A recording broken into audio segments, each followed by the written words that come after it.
미국의 6월 CPI가 9.1%를 기록한 이후 코스피 지수는 2,000포인트 아래로 떨어지고 또 원달러 환율은 1,500원대를 넘어설 거란 시가 끊이질 않았습니다. 다만 저희는 이 시간을 통해 부안해동하지 않을 것을 전해드렸는데요. 오늘 굉장히 좋은 소식이 하나 들려왔습니다. 어떤 소식일지 한국경제신문의 한상춘 논설위원과 알아보겠습니다. 안녕하십니까? 네, 안녕하십니까? 네, 오늘 지금 영구 중단설 우려를 뒤로하고 러시아가 가스 공급을 재개할 것이다. 참 증시로서는 반가운 소식 전해지지 않았습니까? 네, 오늘 아침에 일부 신문을 보면 영구 중단설까지 나와서 예, 그렇습니다. 최종으로 이렇게 나왔는데요. 사실 어제 오후 4시서부터 이 소식이 잡히기 시작했거든요. 그래서 지금 상태에서 증시에서 가장 발언한 사항이 나왔다 이렇게 보게 됐습니다. 오늘 증시를 읽을 때에는 뒤쪽부터 읽으면 안 됩니다. 예. 사실 유럽 중앙은행 이렇게 읽고 러시아 가스 재개설 읽으면 안 된다. 순서대로 읽어야 되는데요. 왜냐하면 유럽의 가스 공급설이 나와서 유럽 증시가 한 2% 올랐죠. 이것이 미국 증시로 장 초반부터 올렸던 배경이거든요. 그런 측면을 한번 잘 순서를 보시겠는데요. 영구 차단설 정기 점검 들어가면서 나오긴 했죠. 예. 그러나 사실 우리가 이 시간을 통해서 러시아도 재정 사정이 만만치 않기 때문에 영구 중단할 수 있는 그런 배경은 아니다 하는 이런 말씀을 드리고, 나중에 말씀드리겠습니다. 푸틴 독트린을 성공하기 위해서는 러시아도 재정 사정, 국민들의 지도가 굉장히 중요하거든요. 예. 그래서 오늘 이 문제와 함께 푸틴 독트린이라는 얘기가 다시 한번 나왔습니다. 이 문제를 조금 이따 말씀드릴게요. 어쨌든 내일부터 현지 시간으로 내일부터 재개한다 하는 이런 얘기가 나오고 있는데요. 사실 이것을 계기로 해서 여러 가지 이제 그동안 바라는 사항이 나왔으니까 더 기대가 높아지는 겁니다. 전쟁 종료설, 평화협정설 이렇게 나오는데요. 그 얘기까지 이제 같이 지난 5개월 동안 과정에서 전쟁 상황과 관련해서 간단히 좀 말씀드리면, 시청자 여러분 다 아시겠습니다만 러시아 전쟁은 2월 24일 날 나왔죠. 그때 세 가지 시나리오가 나왔습니다. 전면전설, 그다음에 평화협정 체결설, 그리고 국지전 이렇게 나왔는데요. 방송을 통해서는 전면전, 다시 말하면 유엔이라든가 서방군이 군사적 충돌하는 전면전 가능성은 거의 없다. 국지전 가능성, 이 국지전은 어떻게 되냐면 러시아와 예전에 구소련 연방 간에 이렇게 전쟁을 하는 이게 국지전 성격이다 하는데, 이런 쪽으로 이제 나왔죠. 그래서 당초보다는 상당히 좀 지연되게 나왔어요. 우크라이나 지역이 흑토 동토 지역이기 때문에 봄철 되면 녹고, 저희들이 우크라이나에 활주로 건설할 때 대우그룹에서 제가 대우경제연구소 스태프진으로 참여를 했었는데요. 거기가 녹으면 그냥 탱크들이 안 가거든요. 그래서 이런 걸 바탕으로 해서 국지전도 4월 종료설 이런 게 나왔었는데요. 지금까지 이렇게 지속되고 있는 상황이다. 그래서 워낙 많이 이거에 대해서 피해를 많이 됐으니까 이렇게 조그마한, 아직까지 이제 확실히 재개되느냐 하는 것은 이제 실제로 봐야 되니까, 전쟁 상황이니까. 이런 좋은 소식이 나왔습니다는 이걸 가지고 굉장히 어렸던 만큼 기대가 증폭되는 사항이 지금 나오는 과정에서 종료설까지도 나온다 이렇게 보시면 되겠습니다. 이 불확실성이 제거된 것만으로도 사실 증시는 굉장히 반가울 것 같은데, 네. 특히 유럽 증시 많이 환호하지 않았습니까? 유럽 증시 모습을 한번 볼게요. 예. 평균적으로 보면 한 2%, 범유럽 지수가 2% 이상 올랐죠. 예. 오랜만에 많이 올랐는데, 그중에 국가별로 보면 독일이 가장 많이 올랐습니다. 2.6%. 이런 과정에서 그동안 유럽의 맹주 역할, 그리고 러시아의 전쟁에서 굉장히 기대만큼 역할을 못했다는 사람이 독일의 슐츠거든요. 예. 과연 메르켈 총리가 했으면 어떻게 했을까 하는 측면에 또 다른 시나리오가 나오고, 이 방송을 통해서 유럽이 우크라이나 러시아 간의 전쟁이 장기화되고 피해가 이렇게 급증하다 보니까 메르켈 총리가 다시 돌아와라 하는, 기억나시죠? 예. 그런 얘기가 나올 만큼 사실 슐츠의 역할이 제 역할을 못했거든요. 그러나 사회주의 좌파 속성을 갖고 있는 슐츠 입장에서는 이번에 사실 이번에 가스 재개하는 문제에 있어서 상당 부분 영향을 발휘한 것이 아닌가 이렇게 추측이 나오고 있습니다. 그러다 보니까 가장 큰 역할을 했고, 그다음에 이번에 노스트림 가스 문제는 독일에 많이 집중 공급하는 거 아니겠습니까? 그러다 보니까 독일 증시가 저렇게 가장 많이 올랐다 이렇게 보시면 되겠습니다.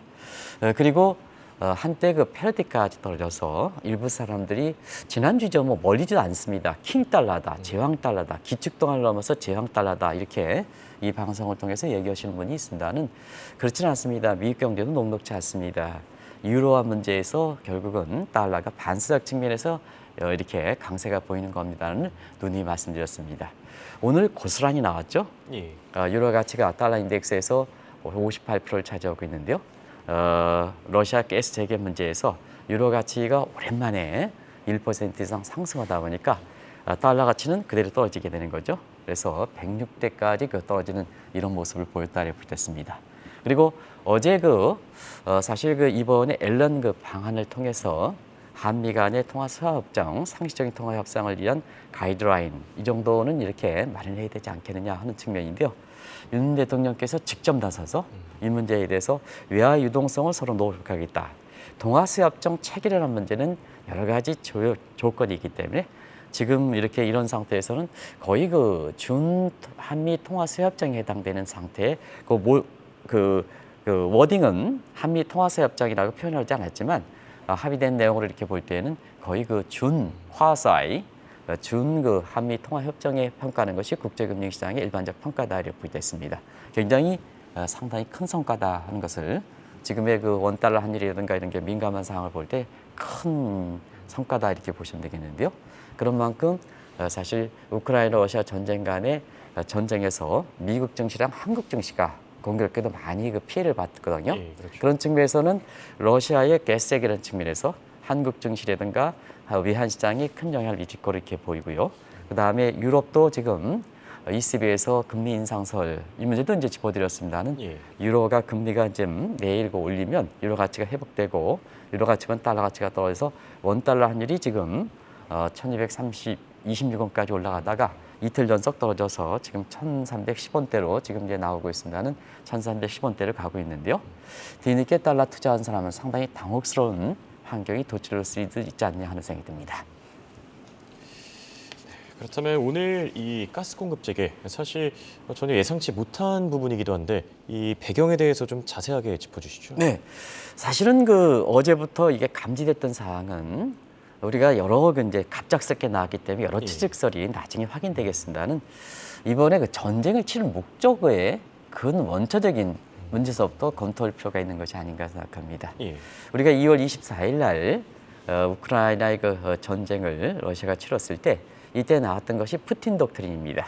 이런 관점에서 해석하는 시각이 있거든요. 예. 나중에 이제 워낙 갑작스럽게 나왔기 때문에 정확하게 또 전쟁사에서는 뭐 정확하게 추측되는 건 없지 않습니까? 그런 측면에서 국제사회에서는 러시아의 가스 재개 문제를 해서 앵겔라 스탠트 조지타운대 교수, 이건 2월 24일 방송해드린 적이 있습니다. 푸틴 독트린 얘기인데 그런 시각에서 보는 시각도 있다 이렇게 보게 됐습니다. 아마 전쟁의 향후의 향방과 관련해서 중요한 내용이 되지 않냐 생각하는데요. 왜냐하면 지난 5개월 동안에 조지타운대의 이 스턴트 교수가 얘기했던 푸틴 독트린 시각대로 그대로 전개됐다. 거의 한 90% 정도 이렇게 일치되는 결과로 했다. 그런 측면에서는 이번에 가스 재개 문제에 대해서 푸틴 독트린 시각으로 이렇게 보는 시각이 이렇게 어느 정도 정확하지 않냐 생각합니다. 그러면 푸틴 독트린은 뭘까 하는 측면에서는 러시아가 예전에 구소련 이렇게 고르바초프 이전에 소련은 사실 미국에 범함될 정도로 굉장히 큰 역할을 했지 않습니까? 예. 이게 이제 기점이 된다는 얘기거든요. 그래서 두 가지 측면. 하나는 사실 크림반도를 통해서 옛날에 소련의 영토를 다시 되찾는 그래서 크림 전쟁을 했고 이번에 우크라이나 전쟁을 일으키는 거죠. 두 번째는 사실 푸틴의 정책 야망, 사회주의 맹주 역할을 중국에 뺏겼는데요. 사회주의 명제 역할을 하겠다. 그래서 미국의 파트너는 지금 중국으로 가 있는데 지금 러시아로 되찾겠다 하는 입장이거든요.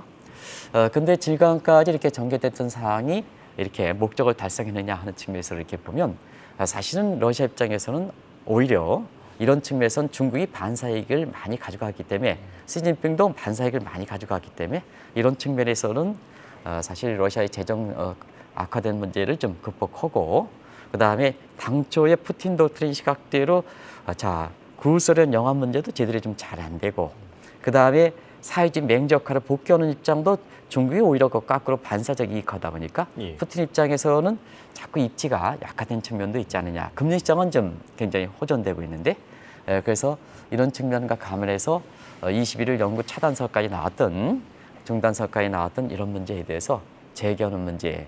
결국 세계가 지금처럼 유나이티드 스테이트 오브 월드니까 사회주의 국가라도 공존체제를 가야 본인도 조립 기반이 있고 최고 통수권자도 본립 기반이 있는지 아느냐 하는 이런 추측들이 나온다 이렇게 됐습니다. 워낙 갑작스럽게 나왔기 때문에 어떤 쪽으로 해석하느냐 하는 측면이 지금 아마 시청자 여러분이 가장 관심으로 되는데요. 가장 이론적 근거가 푸틴 독트린 시각대로 보는 시각이 있다 이렇게 말씀드리겠습니다. 방금 짚어주신 부분 중에서 중국이 반사익, 가장 큰 혜택을 누렸다 이렇게 짚어주셨는데 네. 좀 더 자세하게 말씀해 주시죠. 전쟁이 경제에 대해서 영향을 미친 때가 사실 2월 24일 날 전쟁을 치렀지만 가장 경제에 미치는 영향대가 아마 4월 말서부터일 겁니다. 그런 미국 경제 제재 추이에 4월 말부터 굉장히 어려웠거든요. 예. 근데 공교롭게도 그때부터 사실 그 중국의 금융시장이 굉장히 혜택을 많이 받았거든요. 많이 올랐죠. 예. 그때부터 많이 올랐지 않습니까? 그래서 가장 안정적인 모습을 보여서 이 방송을 통해서는 그런 모습을 보면서 자 심지어는 페드의 파월 의장도 중국 인민행에 취하는 정책, 저 정책에서 불허하겠다. 바이든 대통령도 불허하겠다. 그런 내용에서 사실 푸틴이 저위가 전략을 취했죠. 국제적으로 보면은 서부 태양사 총질이라든가 북해산 브렌트 같은 경우는 110달러가 넘는데도 불구하고 러시아가 경제 제재 속에 어려운 상황 속에 이걸 극복하는 게 2016년 이란의 핵금지 조치에서 미국이 경제 제재하다 보니까 이란이 여기에 풀어나가기 위해서 터키에 그때 당시에 중동산 두바이는 60달러였었는데 50달러, 40달러 공급했던 것이 미국의 이란의 핵 경제 제재를 강하게 했던 것을 아주 누수시켰던 배경이거든요. 예. 이게 김을 빠지게 했던 전략이거든요. 그 정책을 그대로 취했던 거거든요. 그런 과정에서 국제유가는 110달러지만 이번에 사실 푸틴 대통령이 자 중국이라든가 인도에 80달러 공급해. 그러면 다 러시아산 가정을 가져가겠죠. 그러면 중국 입장에서는 그거 80달러에서 90달러 유로로 남겨. 그러면 미국 입장에서 가장 큰 피해가 되죠. 바이든 입장에서 가장 고통스러우죠. 그런 측면과 결부되어 있는 것이 아닌가 생각합니다. 그래서 그런 것 관련해서 중국은 경제적으로나 금융시장이나 호전되다 보니까 자 사회주의 맹주 역할을 복귀시켜야 되는 푸틴 입장에서 보면 오히려 자기 자신의 입지가 더 어려질 수 있는 소지가 있기 때문에 이번에 나중에 꼭 밝혀지겠습니다는 이렇게 유럽에 대해서 결국 이렇게 가스 재개 문제를 이렇게 결정한 것이 아닌가 이렇게 보고 있습니다.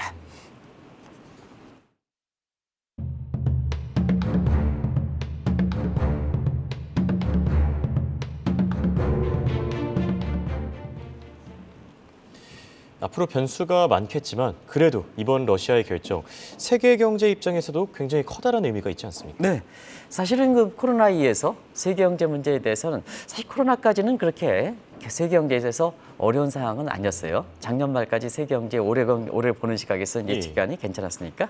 근데 이것이 이제 공급망 차질의 코로나 사태를 더 이렇게 확장시켰던 것이 러시아 우크라이나 전쟁이지 않습니까? 예, 그렇죠.